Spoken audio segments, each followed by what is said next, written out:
আসসালামু আলাইকুম রহমতুল্লাহি ওবরাকাতু। শুভ বেন্যালা হচ্ছে থুক্ক, শুভ বিকেলবেলা। আজকে তো বাংলাদেশে ভোট হচ্ছে, কিন্তু দুঃখের বিষয় হচ্ছে ভোটটা দিতে পারলাম না। প্রবাসে চলে আসছি, রেজিস্টারও করতে পারলাম না সময় স্বল্পতার কারণে। কিন্তু আমার এই দুঃখটা থেকে যাবে সারা জীবন। বাংলাদেশে সুষ্ঠু একটা নির্বাচন হচ্ছে, কিন্তু ভোট দিতে পারলাম না।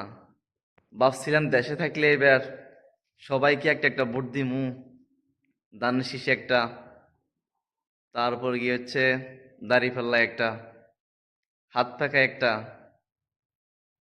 মনে করছিলাম সবাইকে একটা একটা ভোট দিমু, সবাই যাতে খুশি থাকে, কেউ যাতে কোনো ট্যাগ দিতে না পারে। কিন্তু আর হলো না, এই দুঃখটা সারা জীবন থেকে যাবে আমার। সুষ্ঠু নির্বাচনে ভোট দিতে পারলাম না। সবাই ক্ষমা করে দিবেন আমাকে, ধানের শীষের ভাইয়েরা, দাড়িপাল্লার ভাইয়েরা, হাত পাকার ভাইয়েরা, সবাই আমাকে ক্ষমা করে দিবেন।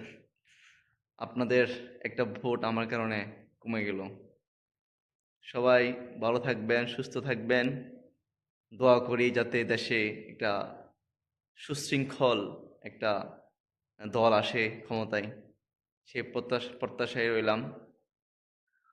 পরিশেষে বলবো, যৌবনের প্রথম ভোট ধানের শীষে হোক, যৌবনের প্রথম ভোট দাড়িপাল্লায় হোক, যৌবনের প্রথম ভোট হাত পাকাই হোক। জয় ধানের শীষ, জয় দাড়িপাল্লা, জয় হাত পাকা, জয় বাংলাদেশ। আল্লাহ হাফেজ, টাটা।